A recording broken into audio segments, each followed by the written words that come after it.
किसी ने मुझसे कहा, यदि आप सफल नहीं होंगे तो क्या करेंगे? तो मैंने भी उनसे कहा, क्या मैं टूटने की डर से अपनी ख्वाबों को छोड़ दूं? बीच राहों में अपनी ख्वाहिशों को छोड़ दूं? अरे माना कि रास्ते में मिलती हैं मुश्किलें, अरे माना कि राहों में मिलती हैं मुश्किलें, क्या मैं गिरने की डर से चलना ही छोड़ दूं? सो दोस्तों, मैं निरंजन और आप सभी को स्वागत है मनोबल स्टडी यूट्यूब चैनल पे। तो आज हम सब लोग एनसीईआरटी क्लास 6 का जियोग्राफी करने वाले हैं। तो जियोग्राफी का ये पार्ट 1 है। पार्ट 1 में हम लोग जानेंगे सोलर सिस्टम, सौर मंडल के बारे में पढ़ेंगे। सौर मंडल के कुछ पार्ट हम लोग, कुछ हिस्सा, कुछ क्वेश्चन इस वीडियो में सीखेंगे और इसके बचे हुए नेक्स्ट पार्ट में करेंगे। तो हम लोग शुरुआत करते हैं। सबसे पहले देखिए क्या करते हैं कि जियोग्राफी, भूगोल। भूगोल आखिरकार हम लोग कहते किसे हैं? जियोग्राफी क्या है? अगर देखा जाए तो जियोग्राफी एक ग्रीक भाषा की शब्द है। जियोग्राफी एक ग्रीक भाषा की शब्द है और जियोग्राफी के अंतर्गत हम लोग पृथ्वी का अध्ययन करते हैं। किसका? पृथ्वी का अध्ययन करते हैं। जियोग्राफी यानी कि जियो प्लस ग्राफिया शब्द से मिलकर बना हुआ है।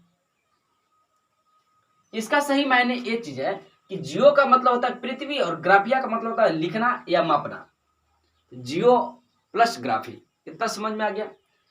अगर इसका देखे जाए बहुत अच्छा से इसका डिफिनेशन, तो जियो प्लस लॉजिया, जियोलॉजिया का अर्थ होता है पृथ्वी का अध्ययन। पृथ्वी का अध्ययन क्या कहलाएगा? तो जियोलॉजिया कहलाएगा। क्या कहलाएगा? जियोलॉजिया कहलाएगा। यही सेम चीज देखिए, जियो प्लस मेट्रिया, जियोमेट्रिया। जियोमेट्रिया का मतलब होता है क्या चीज? पृथ्वी का मापन। पृथ्वी के मापन के विधि क्या कहलाता है? जियोमेट्री। एक मैथ में भी चैप्टर पढ़ने के लिए आता है जियोमेट्री, वही जियोमेट्री है। पृथ्वी के मापने की क्रिया क्या कहलाती है? जियोमेट्री कहलाती है। जियो प्लस आयोडिस यानी कि ज्वाइड्स।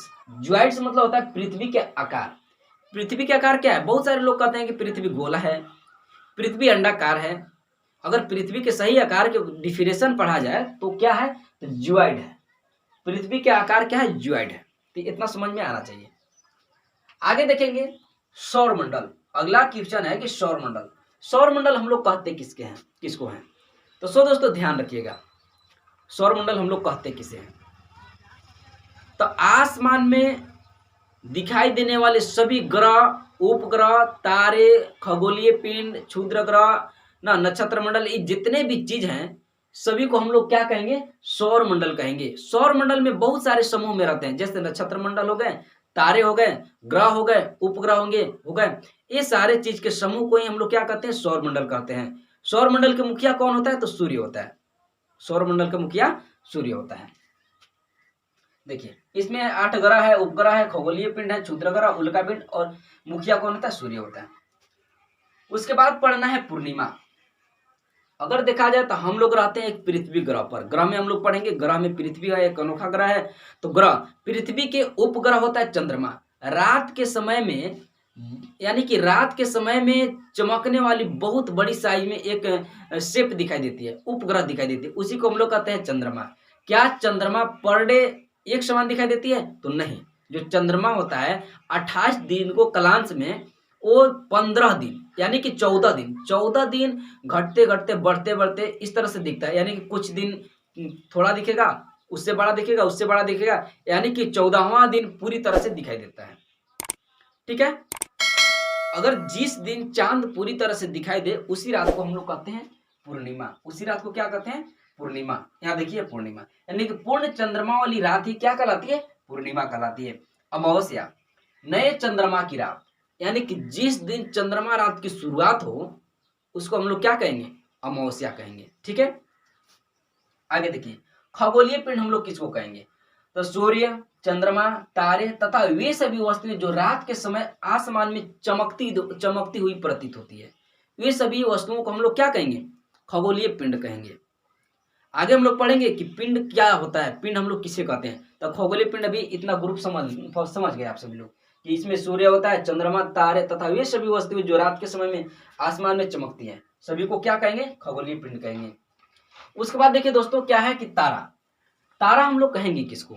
तो वैसे सभी खगोलीय पिंड, हाँ खगोलीय पिंड का ही एक ग्रुप का एक हिस्सा है, वे सभी खगोलीय पिंड जिसके पास अपना प्रकाश एवं अपना उष्मा हो, वही क्या कहलाता है?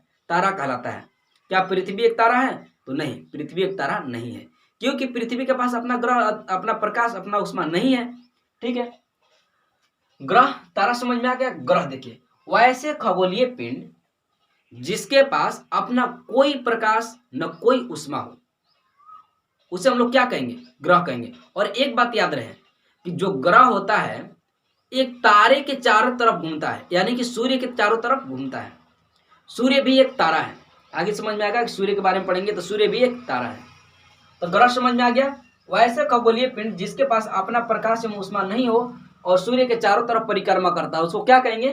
तो हम लोग ग्रह कहेंगे। नक्षत्र मंडल समझिए, रात्रि के समय आसमान में तारे के द्वारा बनाई गई आकृति को ही हम लोग नक्षत्र मंडल कहते हैं। अगर आजकल गर्मी का दिन है, अगर रात के समय देखेंगे आसमान में, तो तारे के द्वारा विभिन्न तरह के डिजाइन, शेप, आकृति दिखाई देती है। उसी आकृति को हम लोग क्या कहते हैं? नक्षत्र मंडल कहते हैं। यदि रात के समय छत पर सोते होंगे तो आप देख सकते हैं बिल्कुल नक्षत्र मंडल को आसानी से अपनी आंखों से। अब नक्षत्र मंडल के अंदर ही होता है सबसे बड़ी नक्षत्र मंडल, लिटिल वियर और सप्तऋषि। ये सबसे बड़ी नक्षत्र मंडल होता है। ये होता है उर्सा मेजर या बिग बियर का हिस्सा होता है। इसमें एक तारा हम लोग के पढ़ने के लिए मिलता है, ध्रुव तारा। ध्रुव तारा अगर हम लोग देखेंगे रात्रि के समय में, तो उत्तर दिशा में बहुत चमकती हुई एक तारा प्रतीत होती है, उसी को हम लोग क्या कहते हैं? ध्रुव तारा कहते हैं। ठीक है, उसके बाद देखिए सूर्य। सूर्य का व्यास पृथ्वी के व्यास से लगभग 109 गुना बड़ा है। जो सूर्य है पृथ्वी से लगभग 109 गुना बड़ा है। और दूरी की बात कहा जाए तो यहाँ से देखिए 15 करोड़ किलोमीटर दूर है।